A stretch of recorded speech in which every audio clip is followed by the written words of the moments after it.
તો આજનો આપણો પ્રોગ્રામ આપણે ચાલુ કરીએ છીએ. સાધના સ્ટડી સર્કલ તરફથી હું સૌનો ખૂબ આભાર માનું છું. તો આજનો પ્રોગ્રામ આપણે મંત્રોચ્ચારથી ચાલુ કરીશું. 3 મંત્ર છે અને દરેકને 3 વખત બોલવામાં આવશે. સ્ક્રીન ઉપર પ્રેઝન્ટેશન આવશે. પ્લીઝ માઇક્રોફોન બંધ કરી અને શાંતિથી ધ્યાન કરજો. Thank you.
Let us meditate on the most auspicious form of Savitri, on the light of the Supreme, which shall illumine us with the truth. Om Sri Aravinda Sharanam Mama.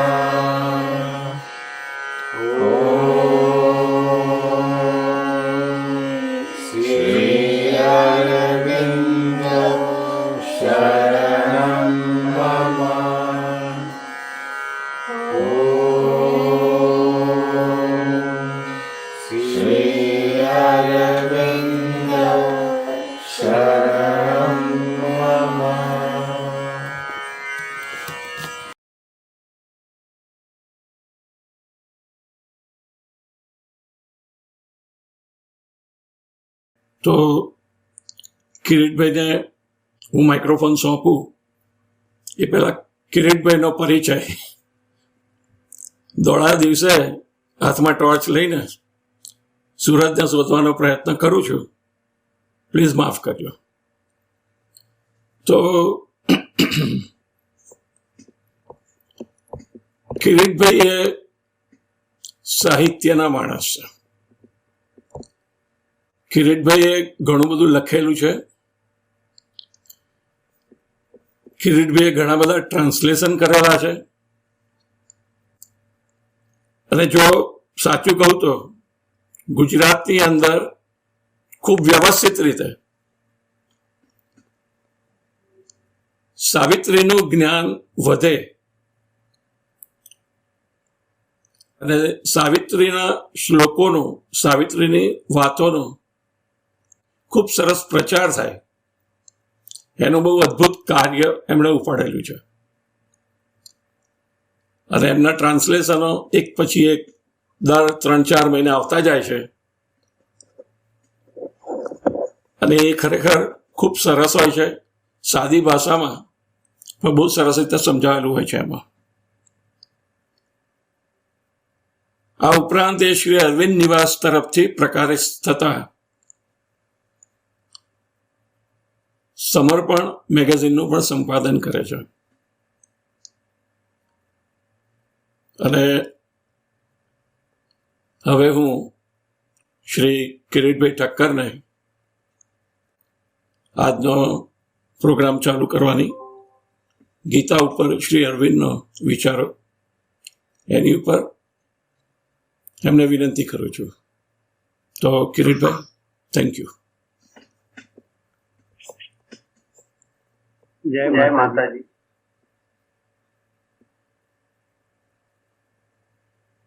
આ સમયમાં જ્યારે બધા મળી શકતા ત્યારે આ પ્રકારનું સંમેલન જે થાય છે વિજયભાઈના પ્રયત્ન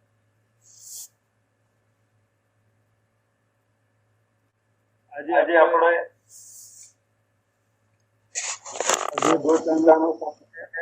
દર્શનના પ્રકાર એ વિષય ઉપર ચિંતન કરવાના છે.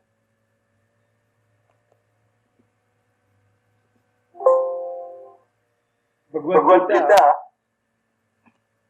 એ એક ગ્રંથ એના વિશે સભાન છીએ.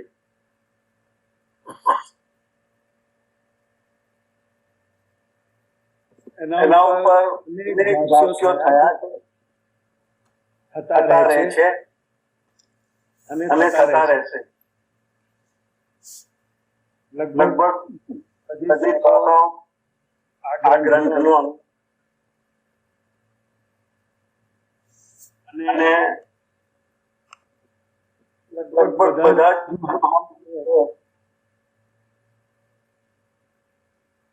આ ગીતા આધ્યાત્મિક પ્રાપ્ત કરી છે. અને દરેક પોતાનો પરિચય પોતાની એનું અર્થઘટન એની પ્રશંસા ઘણા બધા લખાણ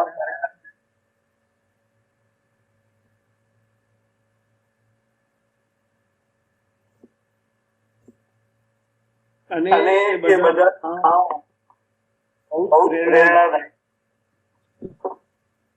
આજે આપણો જે પ્રમાણે શ્રી અરવિંદે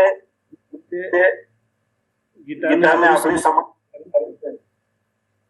એનાથી જ આપણે શ્રી અરવિંદની battle equality on between can liberate humanity. Gita એ યુદ્ધ મેદાનમાં સમાજ છે જે આજે પણ માનવતા કરી શકે છે.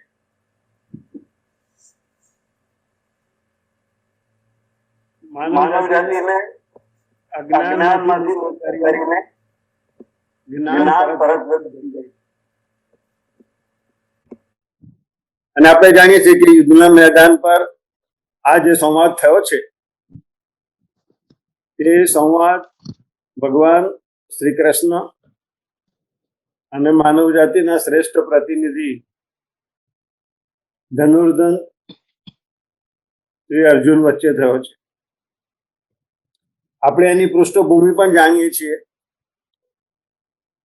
અર્જુનને મોહ થયો છે. યુદ્ધના મેદાન પર ક્ષત્રિય યોદ્ધાને છાજે એવું વીરત્વ બતાવવાનો જ્યારે એને પ્રસંગ પ્રાપ્ત થયો છે ત્યારે એ પોતે કાર્પણ્ય દોષથી ગભરાઈ ગયો છે. તો અર્જુનનો આ મોહ દૂર કરવા માટે, એના કાર્પણ્ય દોષને દૂર કરવા માટે ભગવાન એની સાથે આ સંવાદ કરે છે. અને શ્રી અરવિંદ આપણને કહે છે કે એ સંવાદ આજે પણ આટલા વર્ષો પછી માનવ જાતિને અજ્ઞાનમાંથી મુક્ત કરવા માટે સક્ષમ છે.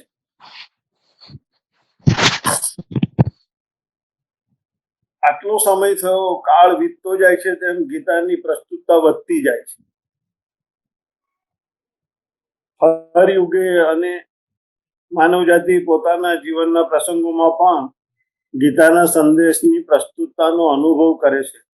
અને અગાઉ આપણે કહ્યું તેમ વિશ્વના બધા જ મહામાનવોને ગીતામાંથી આધ્યાત્મિક જ્ઞાન મળ્યું છે, કર્મ કરવાની પ્રેરણા મળી છે.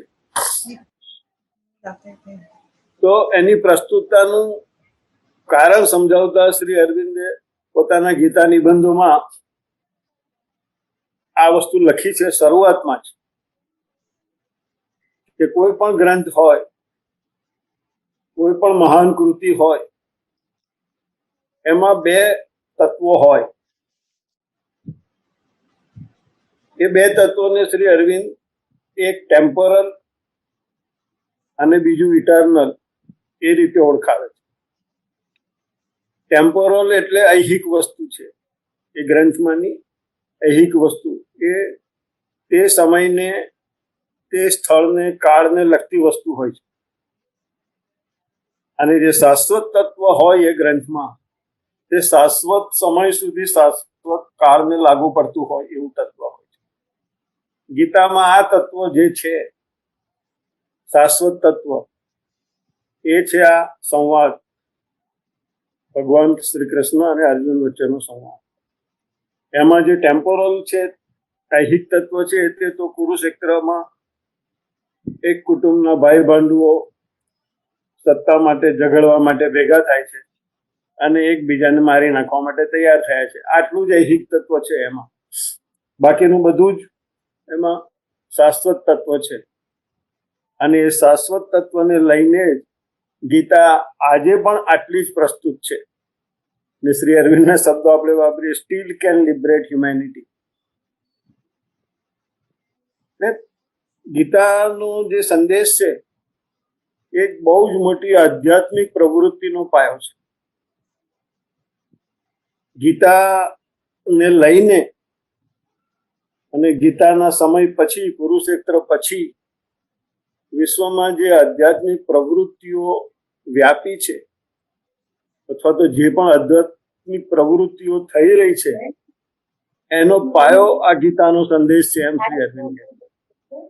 અને એ સંદેશ આપણને અજ્ઞાનમાંથી મુક્ત કરી દે છે.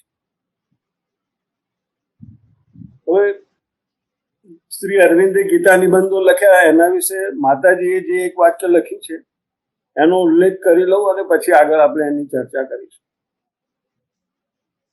માતાજીએ લખ્યું છે કે આરંભથી જ ગીતાનો સંદેશ અને ગીતાનું કાર્ય એ ખૂબ જ વિશાળ પાયા પર અને ખૂબ જ અસરકારક રહેલું છે. પણ શ્રી અરવિંદે એને જે આ નવું દ્રષ્ટિબિંદુ આપ્યું ગીતા નિબંધો દ્વારા, એને લઈને ગીતાના સંદેશની અસરકારકતા, એની વ્યાપકતા ઘણી બધી વધી ગઈ છે. માતાજીનું આ વાક્ય ખરેખર વિચાર પ્રેરક છે. અને આપણે જો થોડાક વધુ ઊંડા ઉતરીએ તો ગીતા નિબંધોનું લખાણ શ્રી અરવિંદે વર્ષ 1916 થી 1920 દરમિયાન આર્ય ત્રૈમાસિકમાં હપ્તા વાઇઝ દરેક અંકમાં લખ્યું હતું. એ 4 વર્ષમાં આ લખાણ એમણે કર્યું હતું. અને 1916માં એમણે આ લખાણ શરૂ કર્યું, 1920માં એ પૂરું કર્યું. તે પહેલા 1908માં અલીપુર જેલમાં શ્રી અરવિંદનો શ્રી કૃષ્ણ સાથે અને ગીતા સાથે જે સંજોગોમાં સંબંધ પ્રસ્થાપિત થયો તેના વિશે શ્રી અરવિંદે પોતે 1909ના મેમાં પોતાના ઉત્તરપાડા વ્યાખ્યાનમાં આ વસ્તુ જણાવેલી છે.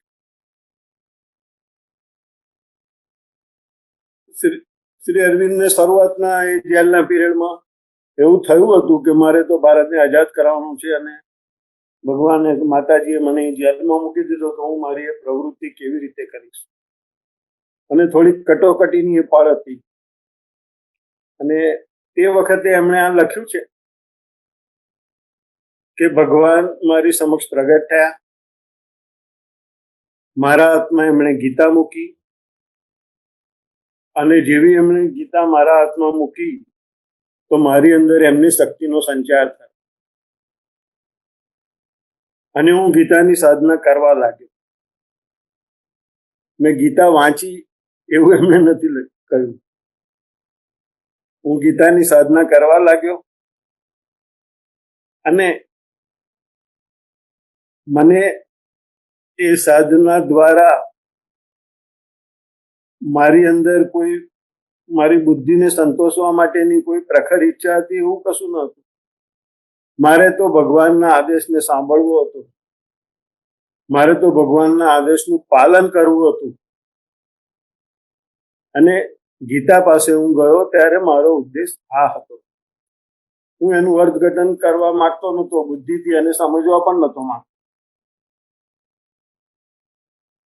તો આ સંજોગોમાં ગીતા સાથે એમનો સંબંધ સ્થાપિત થયો હતો 1908માં.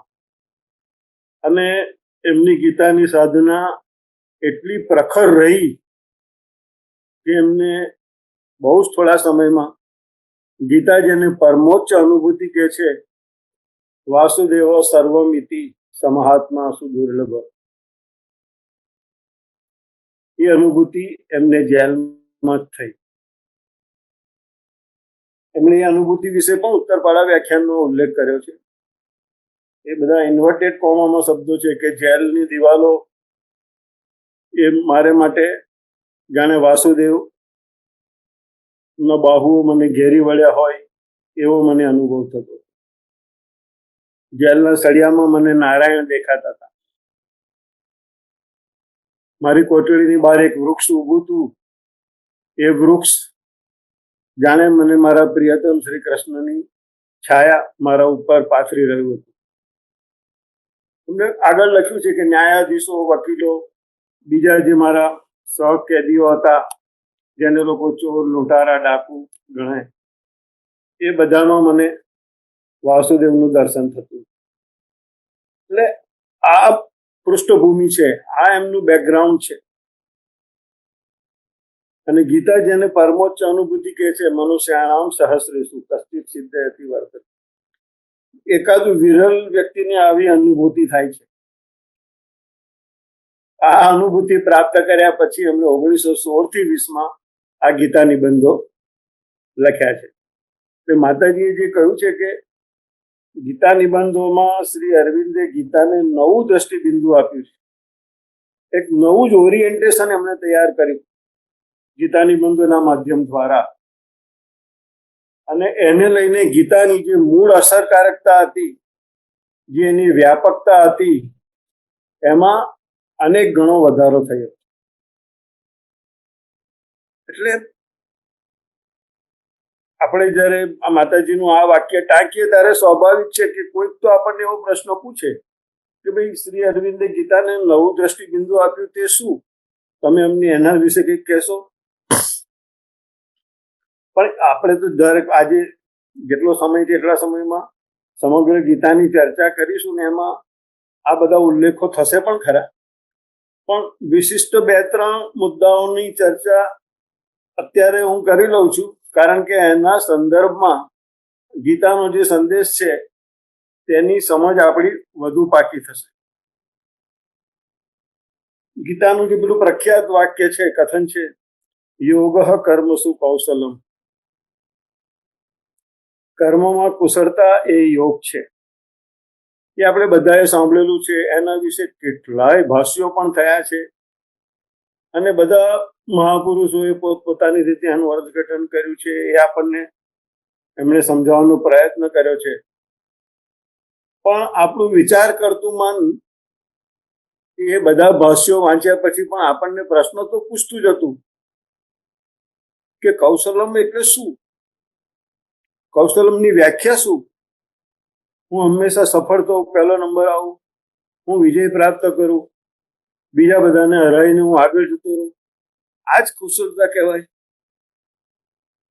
પણ શ્રી અરવિંદે જ્યારે આ કુશળતાની વ્યાખ્યા એક જ વાક્યમાં આપી ગીતા નિબંધોમાં, ત્યારે આપણા મનમાં આ યોગ કર્મસુ કૌશલમ સંજ્ઞા એટલી બધી સ્પષ્ટ થઈ ગઈ કે આપણે બીજા કોઈને વાંચવાની જરૂર ના રહે.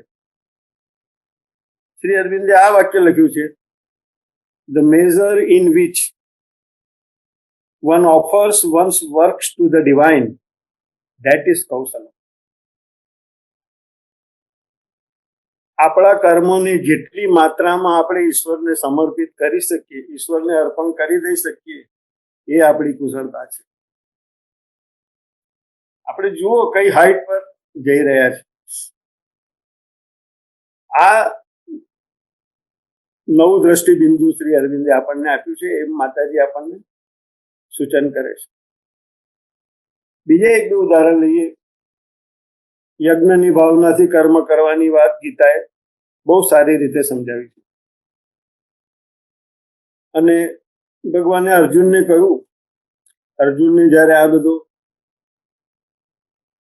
વિષાદ થવા લાગ્યો ને કે મારે આવું હોય તો મારે કર્મ કરવું જ નથી, ભાઈ ભાંડુઓને મારીને કુળનો નાશ કરીને મારે હસ્તિનાપુરની ગાદી લેવાની, એટલે તમે મને સ્વર્ગની ગાદી આપો તો પણ હું મારા ભાઈ ભાંડુઓનું હિંસા ના કરું, એમને હું મારી ના નાખું.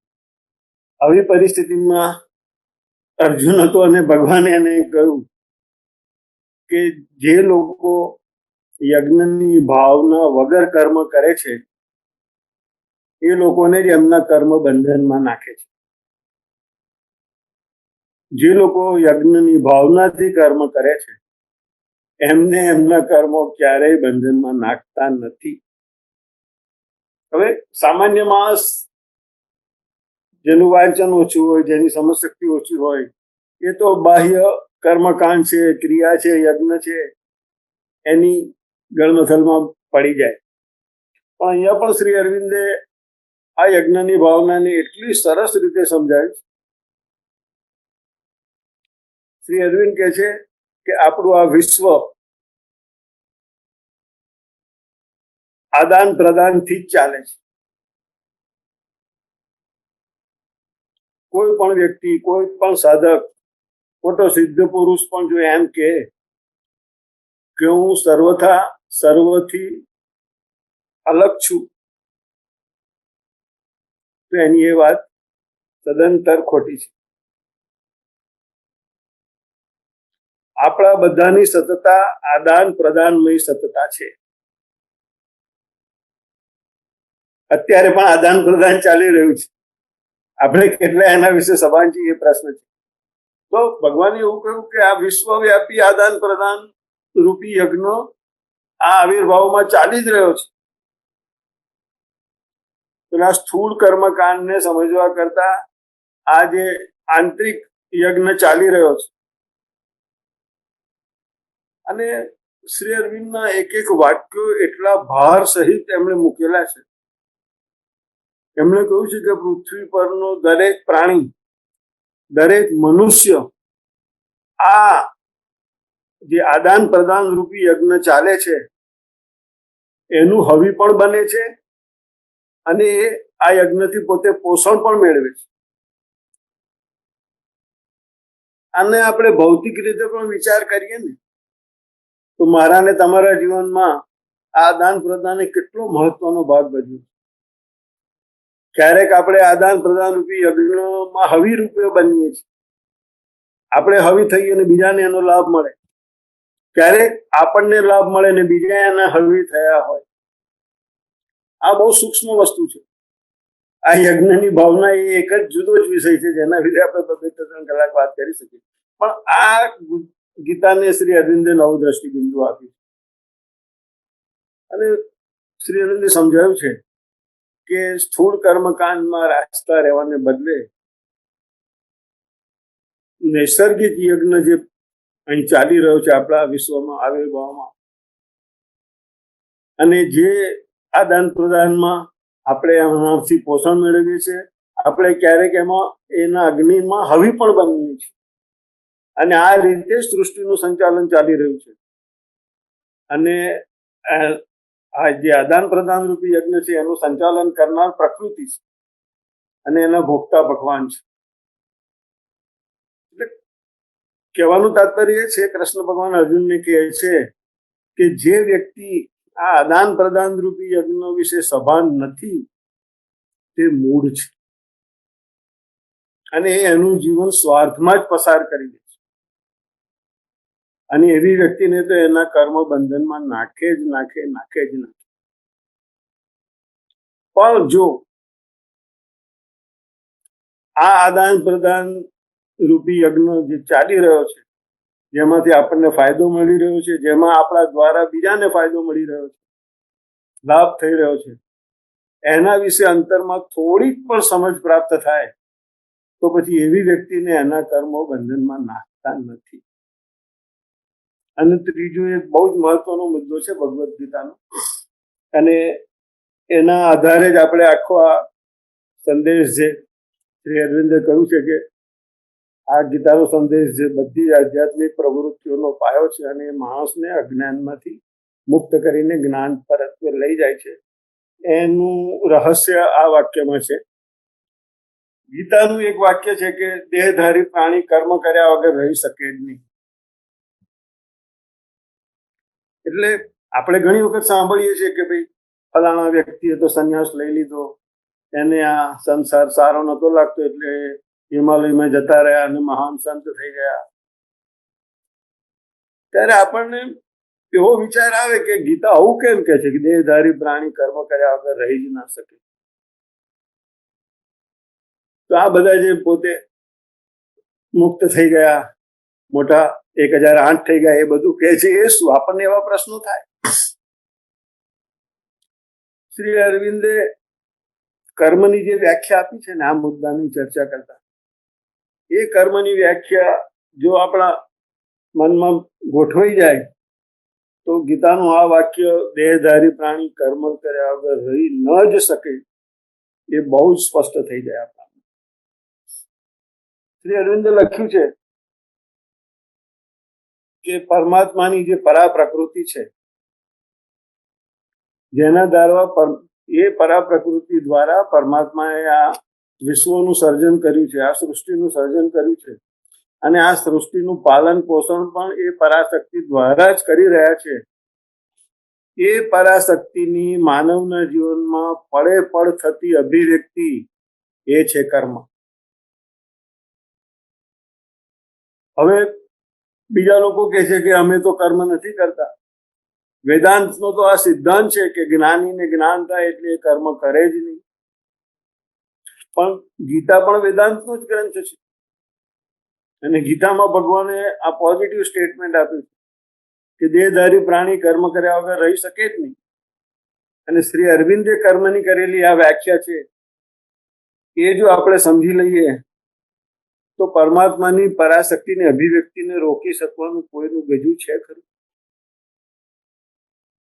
જેના દ્વારા આ સૃષ્ટિનું સર્જન થયું છે, જેના દ્વારા આ સૃષ્ટિનું પાલન પોષણ થઈ રહ્યું છે, ભરણ પોષણ થઈ રહ્યું છે, આ સૃષ્ટિ ટકી રહી છે, એ શક્તિની અભિવ્યક્તિને કોણ રોકી શકે? એ રોકી શકાય જ નહીં. અને એ સંદર્ભમાં આપણે ગીતાની આ વાતને સારી રીતે સમજી શકીએ, આપણે સ્વીકારી શકીએ કે દેહધારી પ્રાણી ક્યારે પણ કર્મ કર્યા વગર રહી શકે નહીં. તો આ જે નવું દ્રષ્ટિબિંદુ શ્રી અરવિંદે ગીતાને આપ્યું છે અને જેના પ્રત્યે માતાજી આપણું ધ્યાન દોર્યું છે, તેના વિશે આપણે આ થોડાક મુદ્દા જોઈ લીધા. પણ ગીતાની નિબંધોની મૌલિકતા, એની તાત્વિકતા એવી છે ને કે આપણને એવું લાગે કે કૃષ્ણ ભગવાને ગીતા ફરી સમજાવવા માટે જ આ બીજો જન્મ અવતાર લીધો. તે વખતે તો એમણે કહી ગીતાને, કુરુક્ષેત્રમાં તો એ બોલી ગયા તે વખતે એને સમજાવવાનો સમય કદાચ એમની પાસે ઓછો હતો, પણ આ રીતે એમણે ગીતા નિબંધોના માધ્યમ દ્વારા સમજાવી છે. અને એક વસ્તુ પ્રત્યે આપણું ધ્યાન જાય છે કે ગીતાના પ્રવર્તક કૃષ્ણ ભગવાનનો જન્મ જેલમાં થયો હતો,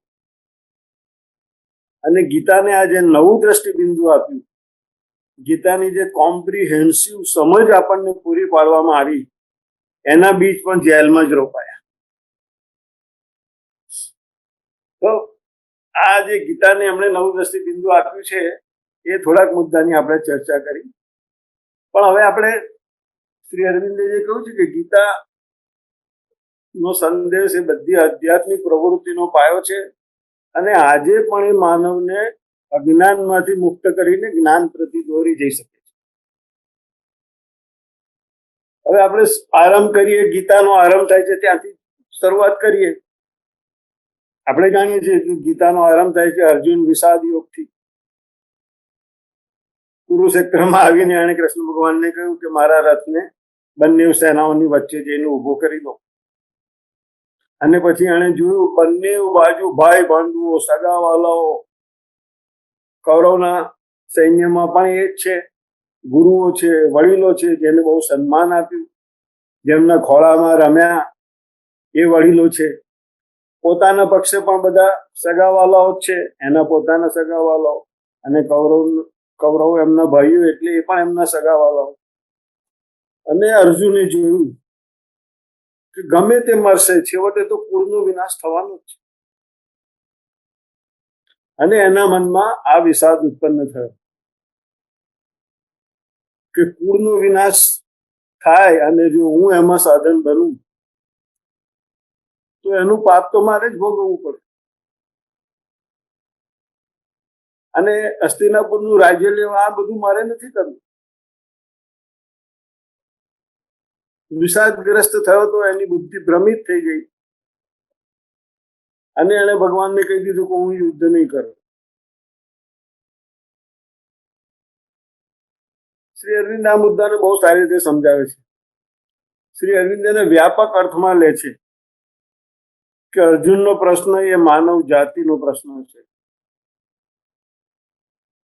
રોજે રોજ માનવ જાતિના જીવનમાં એવા પ્રસંગો ઉભા થાય છે કે આપણે બધા હું યુદ્ધ નહીં કરું, હું થાકી ગયો, મારે સ્વર્ગનું રાજ્ય પણ નથી જોઈતું ને પૃથ્વીનું રાજ્ય પણ નથી જોઈતું, પણ મારે યુદ્ધ નથી કરવું. શ્રી અરવિંદ કહે છે આ સમસ્યા છે, પણ સમસ્યાના મૂળમાં પરિસ્થિતિ કે સંજોગો નથી. શ્રી અરવિંદ બહુ સરસ સમજાવે છે. એમનું એક બહુ પ્રસિદ્ધ વાક્ય છે, આપણા બીજા ગ્રંથમાં પણ એમણે લખ્યું છે કે માનવ જાતિના બધા પ્રશ્નોનું મૂળ માનવ ચેતનામાં રહેલું છે, અને માનવ જાતિના બધા પ્રશ્નોનું સમાધાન માનવ ચેતનામાં પરિવર્તન લાવવાથી જ મળી શકે. અહીં અર્જુન એવું કહે છે કે આ યુદ્ધના મેદાનમાં આ અનિષ્ટનું મૂળ રહેલું છે. ભગવાન એને કહે છે કે તારી ચેતનામાં આ સમસ્યાનું મૂળ રહેલું છે, તારી મનોમયતામાં આ સમસ્યાનું મૂળ રહેલું છે. તું દેહમાં રહેલો છું અને દેહ ભાવથી આ યુદ્ધના મેદાનને જુએ છે, એટલે લોકોના દેહના મૃત્યુનો તને વિષાદ થયો છે. તું કહે છે હું મેદાન છોડીને ભાગી જઈશ, તો તું ક્યાં જઈશ? સમસ્યાનું મૂળ તારી ચેતનામાં છે, તારી મનોમયતામાં છે. તું વસ્તુઓને જે રીતે જુએ છે, વિચારે છે, એમાં છે. આપણે બી ઘણા લોકો કહે છે ને હવે હું સંસારથી થાકી ગયો છું, હું હિમાલય જતો રહ્યો. પણ હિમાલયમાં ચેતના તો તારી જે છે તે જ તારી જોડે આવશે, તારી મનોમયતા પણ એ જ આવશે. નિરાકરણ જે વસ્તુમાં સમસ્યાનું મૂળ રહેલું હોય એ મૂળનું નિરાકરણ લાવવું પડે ને. પરિસ્થિતિને છોડીને ભાગી જવાથી કઈ નિરાકરણ ના આવે. Escape however great brings not the victory, સાવિત્રીમાં શ્રી અરવિંદ લખ્યું. એટલે અહીંયા ભગવાન અર્જુનને કહે છે કે નિરાકરણ આ સમસ્યાનું જે છે, આ તારો એકલાનો પ્રશ્ન નથી, સમગ્ર માનવ જાતિનો પ્રશ્ન, પણ એનું સમાધાન જે છે તે માનવ ચેતનાના પરિવર્તનમાં છે. આપણી વિચાર કરવાની રીત, આપણી મનોમયતાને બદલવાથી આ સમસ્યાનું પરિણામ મળી શકે. સમસ્યાથી દૂર નથી જવાથી પરિણામ નહીં મળે. તું દેહમાં રહીને દેહ ભાવથી બીજાના દેહોના મૃત્યુનો વિચાર કરે છે, એને બદલે તું તારા દેહમાં સ્થિર થઈને તારા આત્માનું જ્ઞાન મેળવવા પ્રયત્ન કર, તો તારી ચેતનાનું પરિવર્તન થશે. અર્જુન તો હવે મૂળ થઈ ગયેલો છે ને એને પછી ભગવાનને કહી દીધું કે મને આ કશું સમજ નથી પડતું, પણ તમે મને જે કહેશો તે હું કરીશ, કારણ કે મને તો કઈ સમજ પડતી નથી. ભગવાન કહે છે સમસ્યાનું મૂળ ચેતનામાં છે, તારી મનોમયતામાં છે, અને એટલા માટે તારે તારી ચેતનાનું પરિવર્તન કરવાનો પ્રયત્ન કરવો જોઈએ. તારી મનોમયતાને તારે બદલવાનો પ્રયત્ન કરવો જોઈએ. અને ચેતનાનું પરિવર્તન કરવા માટે સૌથી પ્રથમ આવશ્યક ગુણ છે તે વીર બનવું. તું આ બાયલા વેળા છોડી દે અને વીર બનવાનો નિર્ણય કર, તો હું તને તારી સમસ્યાનું સમાધાન આપી શકું છું. ચેતનાનું પરિવર્તન કઈ રીતે થાય, આપણી વિચાર કરવાની રીત, આપણી મનોમયતામાં આમૂલ પરિવર્તન કઈ રીતે થાય તે હું તને શીખવાડવા માંગુ છું. અર્જુન પાસે કોઈ વિકલ્પ હતો નહીં, એની બુદ્ધિ બેર મારી ગઈ. એને કહ્યું હા ભગવાન, તમે જે કહો તે હું શીખીશ. એટલે ભગવાન એને કહે છે કે હું યુદ્ધ નહીં કરું એ વાત ખોટી છે, હું યુદ્ધ કરીશ એ વલણ કેળવવાનું છે, અને હું યુદ્ધ કરીશ તે જ્ઞાનપૂર્વક કર્મ કરીશ, યુદ્ધ કરીશ. તો એના માટે આ વિશ્વ, એની ઉત્પત્તિ, એનું કારણ અને વિશ્વનું પ્રયોજન તારે સમજવું પડે. એટલે ભગવાન એને પછી સમજાવે છે કે આપણી આ પૃથ્વી, આપણી આ સૃષ્ટિ, આપણો આ આવિર્ભાવ એ પરમાત્માનું પોતાનું સ્વરૂપ છે. પરમાત્મા પોતે વિશ્વ બન્યા છે. તું વિશ્વને તારા સગાવાલાઓની દુનિયા પૂરતું સીમિત કરી દે, પણ આ સમગ્ર આવિર્ભાવ એ પરમાત્મા પોતે છે, અને પરમાત્મા જ પોતાની પરાશક્તિ દ્વારા આ વિશ્વનું ભરણ પોષણ કરે છે, વિશ્વને ટકાવી રાખે છે. અને એ પરમાત્મા આ આવિર્ભાવમાં 3 સ્વરૂપે પ્રગટ થયેલા છે. પરમાત્માનું જે મૂળ સ્વરૂપ છે એના 3 પાસાઓ આ આવિર્ભાવ પામેલી સૃષ્ટિમાં પ્રગટ થયા છે. એ 3 પાસાઓ ક્ષર, અક્ષર અને પુરુષોત્તમ છે. ભગવાન એને હવે જ્ઞાન આપે કે તારું આ જે બાહ્ય સ્વરૂપ છે, તારું શરીર છે જે પરિવર્તનશીલ છે, તે પરમાત્માનું પુરુષોત્તમનું ક્ષર સ્વરૂપ છે. અને આ જે તારું ક્ષર સ્વરૂપ છે એનો આધાર જે છે તે તારું અક્ષર સ્વરૂપ, એ પરમાત્માનું અક્ષર સ્વરૂપ છે. આપણા બાહ્ય સ્વરૂપનો, બાહ્ય શરીરનો આધાર આપણો અંતરાત્મા છે, એ આપણું અક્ષર સ્વરૂપ છે. અથવા તો પ્રકૃતિની રીતે વાત કરીએ તો પરાત્પર પ્રકૃતિ, વૈશ્વિક પ્રકૃતિ રીતે કામ કરતી હોય છે, અને વૈશ્વિક પ્રકૃતિ વ્યક્તિગત પ્રકૃતિ તરીકે કામ કરતી હોય. તો આપણી વ્યક્તિગત પ્રકૃતિથી આપણે કામ કરતા હોઈએ ત્યારે આપણે અક્ષર પરિણામો ભોગવીએ. વૈશ્વિક પ્રકૃતિથી જ્યારે વૈશ્વિક પ્રકૃતિને આપણે ઓળખી લઈએ કે આપણી વ્યક્તિગત પ્રકૃતિનું મૂળ વૈશ્વિક પ્રકૃતિ છે, ત્યારે આપણી પ્રકૃતિના કાર્યો અક્ષર રૂપ ધારણ કરે. અને એ જ વૈશ્વિક પ્રકૃતિ એ પરાપ્રકૃતિ, વૈશ્વિક પ્રકૃતિનો આધાર પરાપ્રકૃતિ છે. જેવી રીતે અક્ષરનો આધાર અક્ષર છે, એવી રીતે અક્ષરનો આધાર પુરુષોત્તમ છે. અને માણસોને પરમાત્મા પોતે આ જગત રૂપ બન્યા છે. દરેક જીવન સ્વરૂપ એ પરમાત્માનો પોતાનો અંશ છે, અને એ અંશ દ્વારા આ પરમાત્મા પોતાના 3 સ્વરૂપો, ક્ષર સ્વરૂપ, અક્ષર સ્વરૂપ અને પુરુષોત્તમ સ્વરૂપનો ક્રમિક સાક્ષાત્કાર કરાવવા માંગે છે આપણી પાસે. અને એ ત્રણેય વચ્ચે એકતા સ્થાપિત કરાવવા માંગે છે. એટલે અર્જુનને કહ્યું કે જો તારે ચેતનાનું પરિવર્તન કરવું હોય તો તારે આ જ્ઞાન જે છે એને સાક્ષાત કરવાનો પ્રયત્ન કરવો પડે. મેં તો તને સમજાવ્યું કે જ્ઞાન આ છે, પણ એ ત્રણે ત્રણ સ્વરૂપો સાથે તારે ક્રમિક એકતા પોતાની કરવી પડે, પોતાના મનથી, પોતાના પ્રાણથી, પોતાના હૃદયથી, પોતાના આત્માથી. અને એ ત્રણેય સ્વરૂપને તારે એક સૂત્રમાં જોડવા પડે. અર્જુન કે છે હું તૈયાર છું. હવે તો મેં તમને કહી દીધું છે કરીશ એ વચનમ તવ, હું તમારો શિષ્ય છું, તમે જેમ કહેશો એમ હું કરીશ. ભગવાન કહે છે કે હા હું તને એની પદ્ધતિ બતાવું. તું તારા અક્ષર સ્વરૂપને, તારી વ્યક્તિગત પ્રકૃતિને, તારા અક્ષર સ્વરૂપને, તું વૈશ્વિક પ્રકૃતિને ઓળખી શકે. અને અક્ષરનો આધાર જે પુરુષોત્તમ છે, વૈશ્વિક પ્રકૃતિનું મૂળ જે પરાત્પર પ્રકૃતિ છે, એ ત્રણેયને તું જાણી શકે એની રીતસર પદ્ધતિ હું તને શીખવાડું. એટલે અર્જુન કહે છે હા મને શીખવાડો. તો ગીતામાં આ મુખ્ય વસ્તુ ભગવાને આપી છે આપણને. ઘણી બધી વસ્તુઓની ચર્ચા થઈ છે, પણ જે એનું સેન્ટ્રલ થીમ છે તે આ છે. એટલે પછી ભગવાન કહે છે કે તું જ્યારે હવે સ્વીકારે છે કે આ સૃષ્ટિ, આપણો આવિર્ભાવ, આપણું આ વિશ્વ એ પરમાત્માનું પોતાનું પ્રક્ષેપણ છે.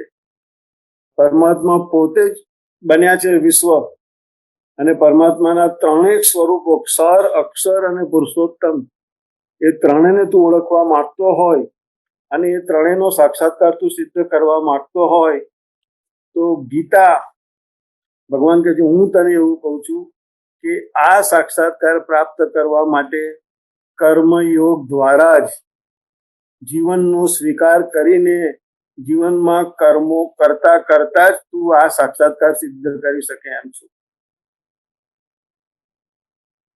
નાસી જવાથી, જીવનનો ત્યાગ કરવાથી આ વસ્તુ થઈ શકે એમ નથી.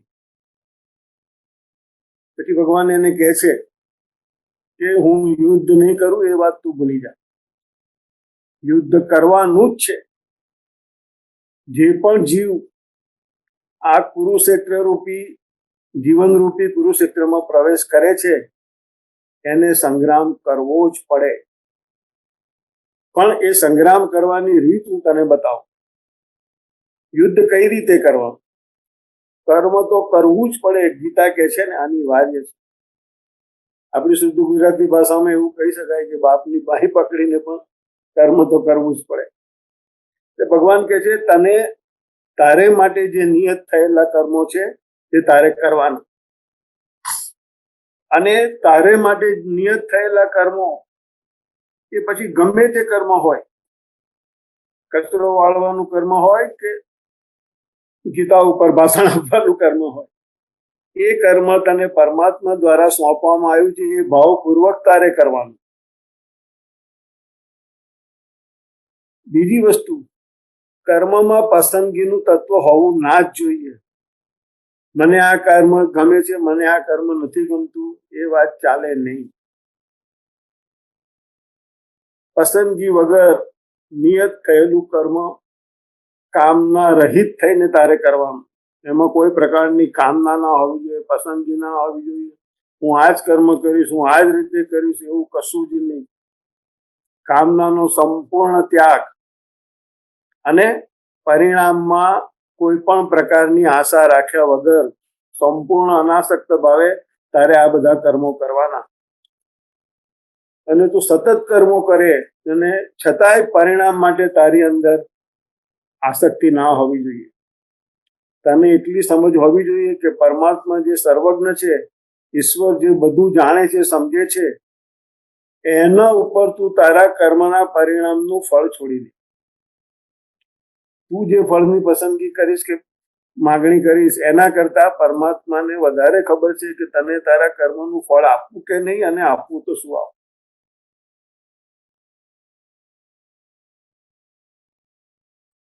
એટલે અર્જુન પૂછે, હા હું એ જ પ્રમાણે હવે કર્મો કરીશ. તો કે હા, તારે એ પ્રમાણે કર્મો કરતા જ રહેવાનું, અને તું આ જ પ્રમાણે અનાસક્ત ભાવે કર્મો કરે તો એ પછી તારો કર્મયોગ બને. અને વર્ષો સુધી તું આ રીતે અનાસક્ત કર્મયોગ કરતો રહે, ત્યારે પછી તને એક દિવસ એવું અંતરમાં અનુભવાશે કે કર્મનો કરતા હું નથી. શરૂઆતમાં તો તને કર્મમાં જોડવા મારે જ કહેવું પડે કે તું કર્મ કર, એટલે તને એવો ભાવ પણ થાય કે હું કરતા છું ને મારું આટલું મહત્વ છે, હું અર્જુન છું, હું શ્રેષ્ઠ ધનુર્ધારી છું, એટલે કૃષ્ણ ભગવાન મને કહે છે કે તારું મહત્વ છે અને તારે કર્મ કરવાના છે. અને તારામાં એ ભાવ પણ જાગે કે મેં કર્મો કર્યા.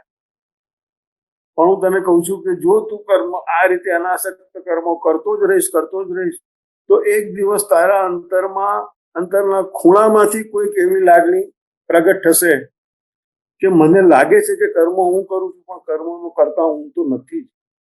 કોઈક શક્તિ કાર્ય કરી રહી છે, અંદર કોઈક શક્તિ છે જે કાર્ય કરી. આ મારું બાહ્ય સ્વરૂપ સર્વ સ્વરૂપ કરતા છે એવું મને લાગતું જ નથી. અને કહે છે તને ખરેખર જયારે એવી લાગણી થાય ત્યારે તું એવું સમજજે કે તને આ જ્ઞાન યોગ થવાની શરૂઆત થઈ, આ જ્ઞાનનો આરંભ થયો તારી અંદર. એ જ્ઞાનનો આરંભ થયા પછી પણ જો તું અનાસક્ત ભાવે કર્મો કર્યા જ કરે, એક નિષ્ઠાપૂર્વક પરમાત્માને અર્પણ કરીને તારા જો કર્મો તું કર્યા કરે, તો તને પછી એવી અનુભૂતિ થશે. પહેલા તો તને એવું લાગશે કે આ શક્તિ મારી અંદરથી કાર્ય કરે છે એટલે મારી શક્તિ છે અને મારા જ માધ્યમ દ્વારા કાર્ય કરી રહી છે. પણ પછી એ પણ તારું અજ્ઞાન કે લિમિટેડ તારી જે માન્યતા હોય છે, તારી જે મનોમયતા છે એ બદલાશે અને તું પોતે જ એવું અનુભવીશ કે મારી અંદર જે શક્તિ કાર્ય કરી રહી છે એ શક્તિ સમગ્ર વિશ્વમાં પણ કાર્ય કરી રહી છે. શક્તિ એક જ છે. પહેલા તને કદાચ એવું લાગતું હશે ને લાગે પણ ખરું કે બીજાઓમાં જે શક્તિ છે એના કરતા તારી અંદર રહેલી શક્તિ વધારે દોડધાઈ છે, પણ પછી તને અનુભવ થશે કે શક્તિ એક જ છે.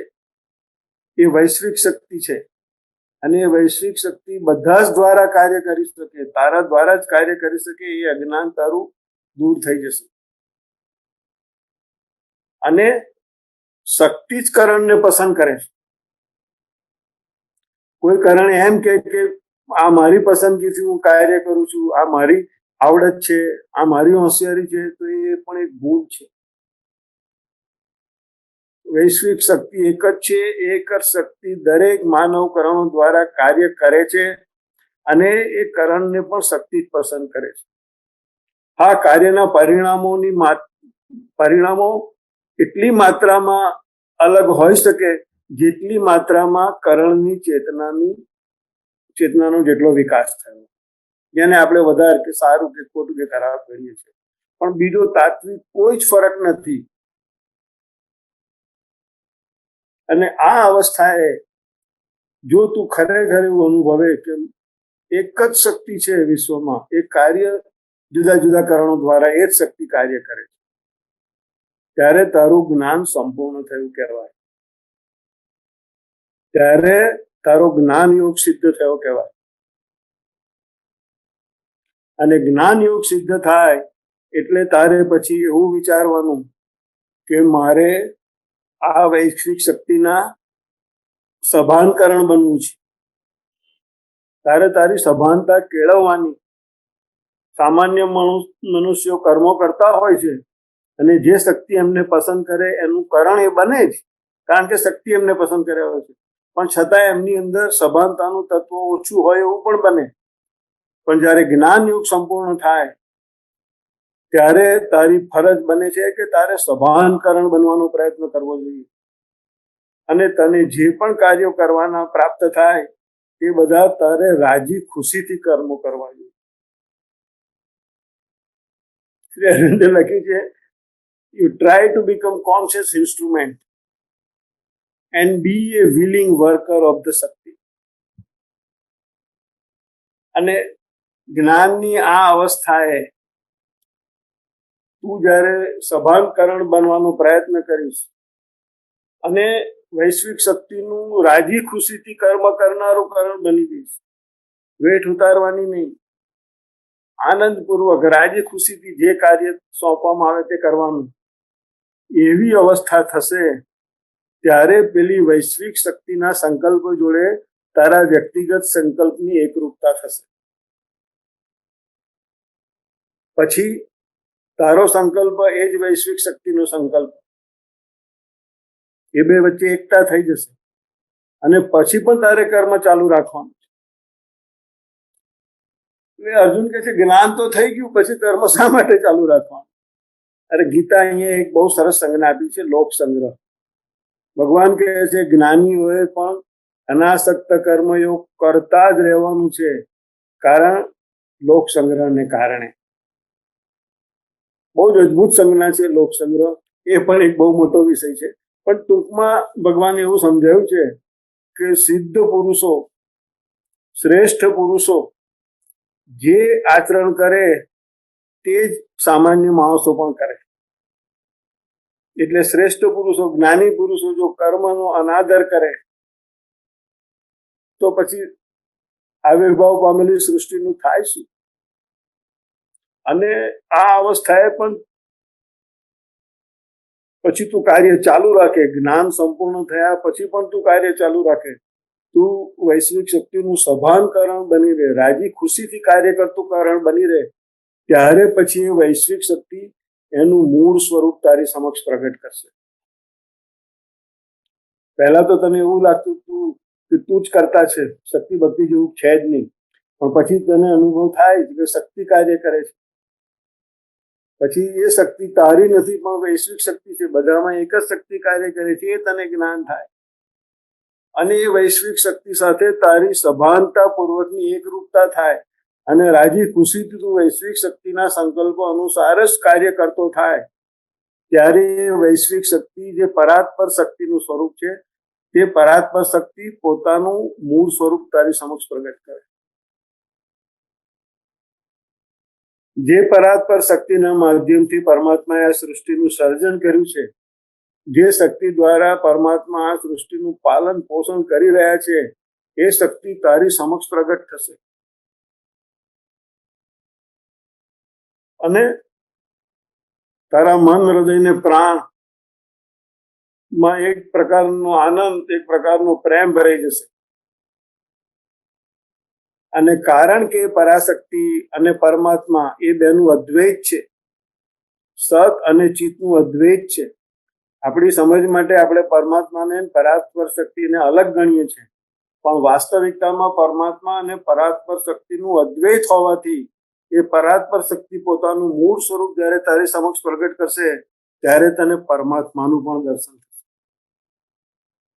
તારા સમગ્ર સ્વરૂપમાં, તારા હૃદયમાં, તારા મનમાં પ્રેમ અને આનંદની છોડો ઉભરાવા લાગશે, કારણ કે તને પરમાત્મા દેખાયા. પણ પરમાત્માની આ રીત છે, એ પહેલા અજ્ઞાનમાં તમને એવું અનુભવાય કે હું જ કરતા છું, પણ ખરેખર એમની શક્તિ કાર્ય કરતી. એમની શક્તિનું વૈશ્વિક સ્વરૂપ ને તમે ઓળખો, ત્યારે પછી એ વૈશ્વિક શક્તિ જેમાંથી ઉદ્ભવી છે, એ પરાત્પર શક્તિનું મૂળ સ્વરૂપ તમારી સાથે પ્રગટ થાય, કે જેણે આ સર્જન કર્યું છે, જે આ પાલન પોષણ કરી રહી છે. અને એ પરાત્પર શક્તિનું પરમાત્મા સાથે અદ્વૈત હોવાથી તને પરમાત્માનું પણ દર્શન થાય. તને જીવન ચરિતાર્થ થયેલું લાગે, તારું સમગ્ર સ્વરૂપ તું પ્રભુના બાહુઓમાં સોંપી દે, પછી તારો પોતાનો કોઈ પ્રયત્ન કરવાનો રહેતો હતો નથી. ભગવાન આટલો બધો યોગ કરાયો, અને તમે જુઓ ગીતાનો જે ત્રિમાર્ગ છે, કર્મ, જ્ઞાન અને ભક્તિ, તે માનવ સ્વરૂપની જે ત્રણ મુખ્ય ફેકલ્ટીઝ છે, સંકલ્પ, જ્ઞાન અને હૃદયની લાગણી, આ ત્રણેયને લગતા છે. એટલે અનાસક્ત કર્મયોગ દ્વારા માણસનો સંકલ્પ શુદ્ધ થાય અને પૂર્ણ જ્ઞાન થતા ગીતાના જ્ઞાન યોગ દ્વારા એ શુદ્ધ થયેલો સંકલ્પ પછીથી સાધકના મનમાં, વિશાળ થયેલા મનમાં, સમર્પિત હૃદયમાં એક ભક્તિનું સ્વરૂપ લે છે અને એ ભક્તિ પરમાત્માનું મૂળ સ્વરૂપ જાણવાથી આપણે કોઈ પણ વસ્તુને પ્રેમ કરી શકીએ, એનું મૂળ સ્વરૂપ જાણી શકીએ. ક્યારે? આપણે એને ઓળખીએ ત્યારે. તો પરમાત્મા પરાત્પર શક્તિની સાથે એમનું અદ્વૈત થયેલું હોવાથી પરાત્પર શક્તિ જ્યારે એનું રહસ્ય સાધક સમક્ષ પ્રગટ કરે ત્યારે પછી સાધકને પરમાત્માનું દર્શન થાય છે અને પરમાત્માનું દર્શન થાય ત્યારે સાધકની પાત્રતા પૂર્ણ થાય છે અને આ અવસ્થાએ સાધક પોતે કર્મયોગ, જ્ઞાન યોગ અને ભક્તિ યોગના ત્રિવેણી સંગમના જરામાં સ્નાન કરીને પોતે પવિત્ર થાય ત્યારે એ પોતે ગીતાનું જે પરમમ વચન છે, ભગવાન કહે છે આ મારું પરમ વચન છે, આ મારું પરમ રહસ્ય છે, એને માટે સાધક લાયક થાય. આ અવસ્થાએ કૃષ્ણ ભગવાન અર્જુનને કહે અને આપણું સાધકનું, આપણું પરમોચ્ચ સ્વરૂપ, આપણા સર્ગ સ્વરૂપને કહે, મન મના ભવ મદ ભક્તો મધ્યાજીમામ નમસ્કુરુ મામે ઐશ્યસી સત્યમ તે પ્રતિજાને પ્રિયોસી. આપણું જ ઉચ્ચ સ્વરૂપ, આપણા અક્ષર સ્વરૂપને કહે, તું મારા મય, મારા મન, મારા અંદર મન વાળો થા, મારી ભક્તિ કર, તું મને નમસ્કાર કર. તને આ પરમ રહસ્ય હું એટલા માટે કહું છું કે તું મને અતિશય પ્રિય છે, તે મારી વાત સ્વીકારી છે, તે જીવનનો સ્વીકાર કર્યો છે, તે કર્મનો સ્વીકાર કર્યો છે અને તે કર્મો કર્યા, અનાસક્ત ભાવે કર્મો કર્યા અને તને જ્ઞાન થયું અને જ્ઞાન તને ભક્તિ માર્ગ પર લઈ આવ્યું. એટલે તું મને અતિશય પ્રિય છે અને એટલા માટે હું તને આ પરમ રહસ્ય આપું છું. શ્રી અરવિંદે આની કોમેન્ટ્સમાં એવું લખ્યું છે કે ખરેખર તો અર્જુનને આ બે શ્લોક જ કહેવાના હતા શ્રી કૃષ્ણને. અને બીજો શ્લોક પેલો સર્વધર્માન પરિત્યજ્ય મામેકમ શરણમ વ્રજ અહમ ત્વામ સર્વ પાપેભ્યો મોક્ષયિષ્યામિ મા. તારા મનના ધર્મો, તારી માન્યતાઓ, આ તારી પાપની વિભાવના, તારો વિષાદ, આ બધું છોડી દે. તારી ટેવો, તારા સંસ્કારો, સર્વ ધર્માન પરિત્યજ્ય, તું મારા એકલાને શરણે આવ, હું તને શોક મુક્ત કરી દઈશ, બધા પાપમાંથી હું તને મુક્ત કરી દઈશ. શ્રી અરવિંદે કહ્યું કે કારણ કે અર્જુનને વિષાદ થયો હતો, અર્જુન અજ્ઞાનમાં હતો, અર્જુનને મોહ થયો હતો, એટલા માટે ગીતાના 698 શ્લોક શ્રી કૃષ્ણને બોલવા પડ્યા. બાકી ખરેખર તો ગીતાનો સંદેશ આ બે શ્લોકમાં જ છે. અને પછી હવે આગળ શ્રી અરવિંદ લખે છે કે માણસ પોતાના જીવનમાં જે આંતરિક સાક્ષાત્કાર સિદ્ધ કરે, અર્જુને આ અવસ્થાએ આવ્યો ને અર્જુનને હવે ભગવાને આ કહી દીધું, મનમાં ના ભાવ તો તું મને અતિશય પ્રિય છે, તું મારા એકલાને શરણે આવ, તારે બીજું કશું કરવાની જરૂર નથી, હું તને શોકથી મુક્ત કરી દઈશ. એ અવસ્થાએ અર્જુન કે સાધક પોતે જે આંતરિક સાક્ષાત્કાર સિદ્ધ કરે, તે એનો સિદ્ધ થયેલો આંતરિક સાક્ષાત્કાર અને એનું બાહ્ય જીવન અને બાહ્ય જીવનમાં એને કરવાના કર્મો, એ બંને એકબીજાને પરિપૂર્ણ કરતા હોય છે. આંતરિક સાક્ષાત્કાર સિદ્ધિ પ્રાપ્ત થયા પછી પણ બાહ્ય જીવન અને કર્મોનો ત્યાગ કરવાનો નથી. અને શ્રી અરવિંદે છેલ્લું વાક્ય લખ્યું છે કે આંતરિક સાક્ષાત્કાર અને બાહ્ય જીવન અને બાહ્ય જીવનના કર્મો એકબીજાથી વિકાસ પામતા રહે છે, એકબીજાથી પાંગરતા રહે છે. આ છે ગીતાનું પરમ રહસ્ય. માતાજીને કોઈ કે પ્રશ્ન પૂછ્યો હતો કે જ્ઞાની પુરુષને કર્મ કરવાની શું જરૂર? મને મારા અંતરમાં હું સાક્ષાત્કાર સિદ્ધ કરું, મને અનેક સિદ્ધિઓ પ્રાપ્ત થઈ, પછી મારે કર્મની પાછળ દોડવાની શું જરૂર? માતાજીએ કહ્યું છે works are the touch stone. તમે આંતરિક પ્રગતિ કરી છે, તમે આંતરિક સાક્ષાત્કાર સિદ્ધ કર્યો છે, એ આ કર્મની એરણ પર નક્કી થાય કે તમારો સાક્ષાત્કાર કેવો છે, તમારી સિદ્ધિ કેવા પ્રકારની છે. લેભાગુ તો નથી ને? અને એ સંદર્ભમાં શ્રી અરવિંદનું આ વાક્ય કે ગીતાનો મુખ્ય સંદેશ તો આ જ છે કે આંતરિક સાક્ષાત્કાર સિદ્ધ કર્યા પછી પણ આંતરિક સાક્ષાત્કાર અને આપણું બાહ્ય જીવન અને બાહ્ય જીવનના કર્મો એકબીજાનો વિકાસ કરતા રહે છે. એકના વગર બીજું અધૂરું છે. બંને ભેગા હોય, બંને વચ્ચે એકતા સ્થાપિત થાય તો એ બંને પાંગરતા રહે.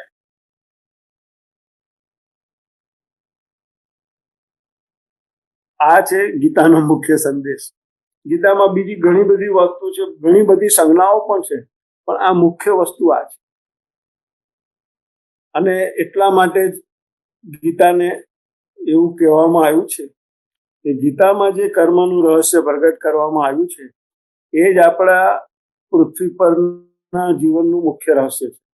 આપણા અસ્તિત્વનું મુખ્ય રહસ્ય એ કર્મનું જ રહસ્ય છે.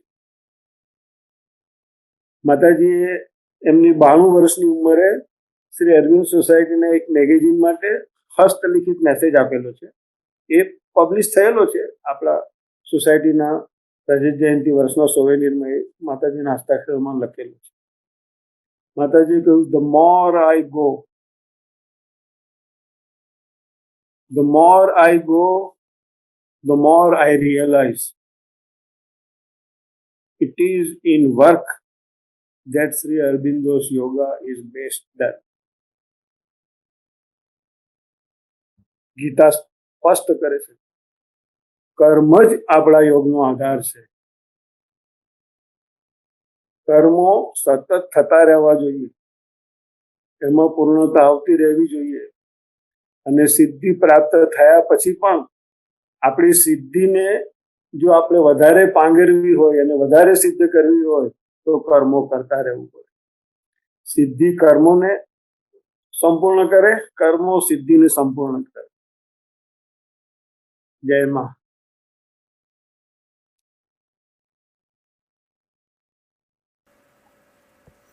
Thank you very much Kiritbhai. આજે આપણે માત્ર ગીતા જ નથી સમજ્યા, પણ શ્રી અરવિંદની વિશાળ પ્રતિભાને શ્રી કિરીટભાઈએ આપણી સમક્ષ ખુલ્લી કરી છે. અને જોડે જોડે ગીતા જે છે, જે રીતે આપણે સમજ્યા છે, એના બદલે કંઈક જુદી જ વસ્તુઓ શ્રી અરવિંદે સમજાવી છે. અને એ કેમ એવી રીતે સમજાવી છે એનો એમણે બહુ સરસ રીતે ઉલ્લેખ કરે છે. કર્મ, યજ્ઞ, મેં આ બધું લખી રાખ્યું છે એટલે વાંચું છું, પ્લીઝ. કર્મ, યજ્ઞ, યુદ્ધ, અનાસક ભાવ સાથેનું કર્મ અને તેની અગત્યતા, જ્ઞાનયોગ, જ્ઞાનયોગ અને કર્મનો સમન્વય, એકબીજાને એ લોકો કેટલા બધા પૂરક છે. વૈશ્વિક શક્તિ એટલે કે પરાત્પર શક્તિ સાથેનું વ્યક્તિગત ચેતનાનું જોડાણ, અને એના માટે માત્ર કર્મ નો આધાર. બીજું એક સરસ વસ્તુ જાણવા મળી કે કર્મ એટલે કે જીવનનો સ્વીકાર. આપણે બૌદ્ધ ભગવાનના સમયથી અને એના પછી શંકરાચાર્ય આવ્યા ત્યારથી આપણે એવું સમજતા કંઈક થયા છીએ કે આ જીવન નકામું છે. કર્મ જ આપણને આ માયા સાથે બાંધે છે જીવનની. માટે પરમાત્મામાં મોક્ષ લઈ લેવો. એ માત્ર જ્ઞાન યોગની વાત છે, માત્ર જ્ઞાનની વાત છે. અને મોક્ષ અંતે ખરેખર ક્યાં અને કેવો થાય છે એ કોઈને ખબર નથી. એના બદલે કર્મ અને જીવનના સ્વીકારનો સમન્વય અને એ આંતરિક ચેતનાને ડેવલપ કરે છે, અને એ આંતરિક ચેતનાને ડેવલપ થયેલી વ્યક્તિ માત્ર પ્રભુના સાક્ષાત્કાર માટે તૈયાર થાય છે. એ સિવાયનું બીજું કોઈ તૈયાર નથી થઈ શકતું.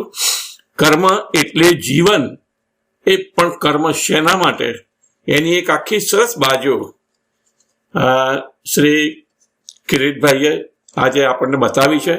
અને એની સાથે સાથે શ્રી અરવિંદ અને શ્રી માતાજી કેટલું બધું વિશાળ રીતે સમજતા હતા, અને કેટલી બધી વિશાળતા સાથે એ લોકો આ યોગને શરૂઆત કરેલી, એ પણ આપણને હવે સમજાય છે. અને છેલ્લે મધરનું વાક્ય એમણે જે કહ્યું, અને મને પણ એ બહુ જ ગમતું હતું. It is in work that Sri Aurobindo's yoga is best done. અને કદાચ આ ગીતાનો જ આખો સાર છે માત્ર એક વાક્યમાં. તો આટલી સરસ રીતે આપણને ઓનલાઈન ભેગા થયા છે અને આવું સરસ નાનકડું સ્ટડી સર્કલ કરીએ છીએ, તો આપણને કેટલું બધું નવું જાણવા મળે છે. અને એકબીજાના વિચારો ઘણા બધા હશે, તો થોડો સમય આપણે જો કોઈને કંઈક પ્રશ્ન હોય તો શ્રી કિરીટભાઈને એ પૂછી શકે છે. તો જેને કોઈ પણ પ્રશ્ન કંઈ હોય તો કિરીટભાઈને પૂછે. Thank you.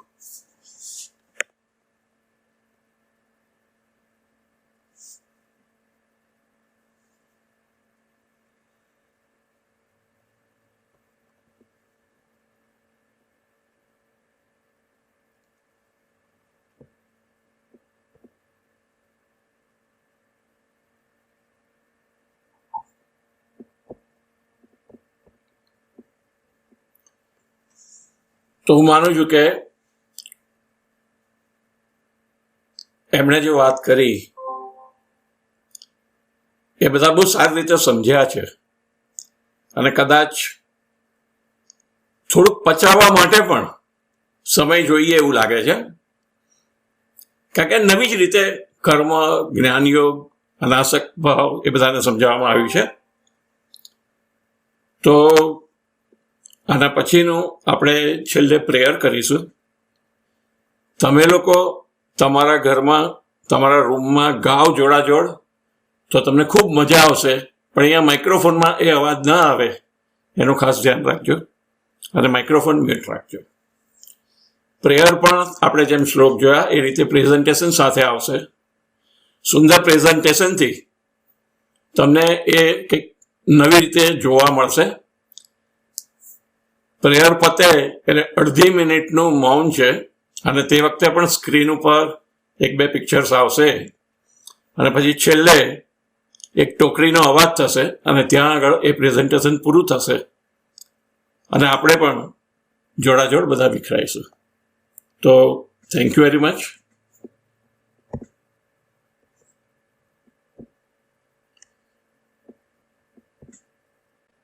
આપણે પ્રેયર ચાલુ કરીએ છીએ.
જગમા જગપાલયનંતે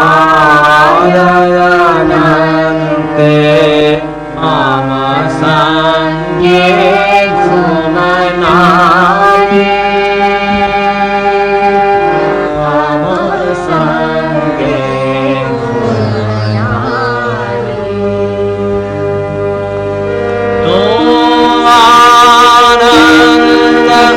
અનર્ગલ પ્રભુના તો પ્રભુની પરશક્તિ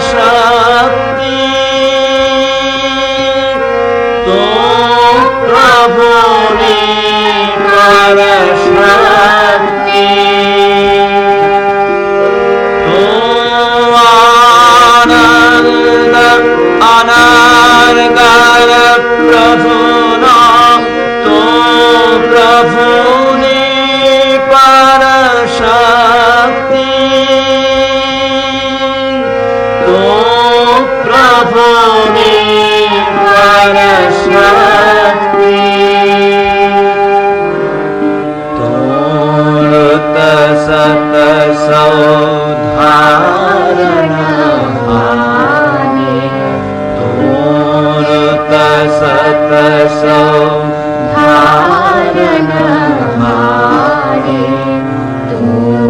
અંતિમ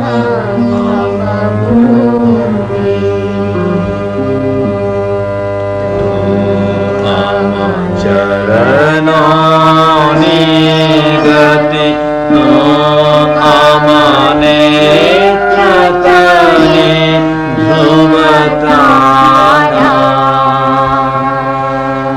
તું આમ ચરણોની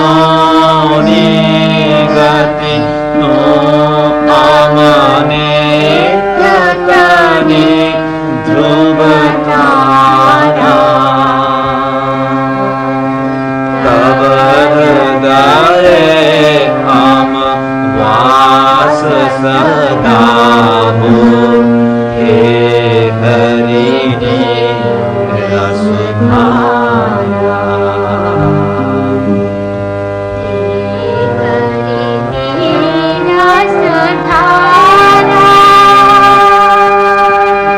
હે હરિની રસધારા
આજનો પ્રોગ્રામ અહીંયા આગળ આપણે પૂરો કરીએ છીએ.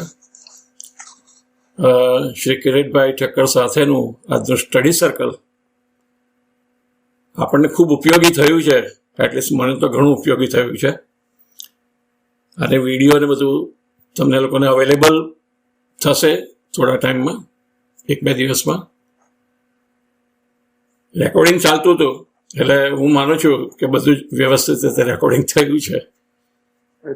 તો thank you very much Kiritbhai, thank you. અમે અવારનવાર બોલાવતા રહીશું. કિરીટભાઈ દર ગુરુવારે સાંજે ઇન્ડિયાના ટાઈમ મુજબ એમના ગ્રુપ સાથે સ્ટડી સર્કલ વોટ્સએપ ઉપર કરતા હોય છે.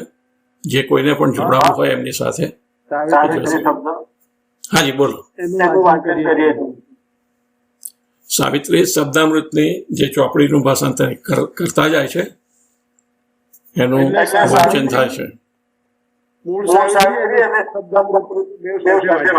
બરોબર છે. તો આજે અહીંયા આપણે મીટિંગ પૂરી કરીએ છીએ. Thank you very much. તમે સૌ જોડાયા અને ટાઈમ આપ્યો. દુનિયામાં બધી જુદી જુદી જગ્યાએ જુદો જુદો ટાઈમ ચાલી રહ્યો છે. તો થેન્ક યુ. આપણે અહીંયા આગળ મીટિંગને પૂરી કરીએ છીએ.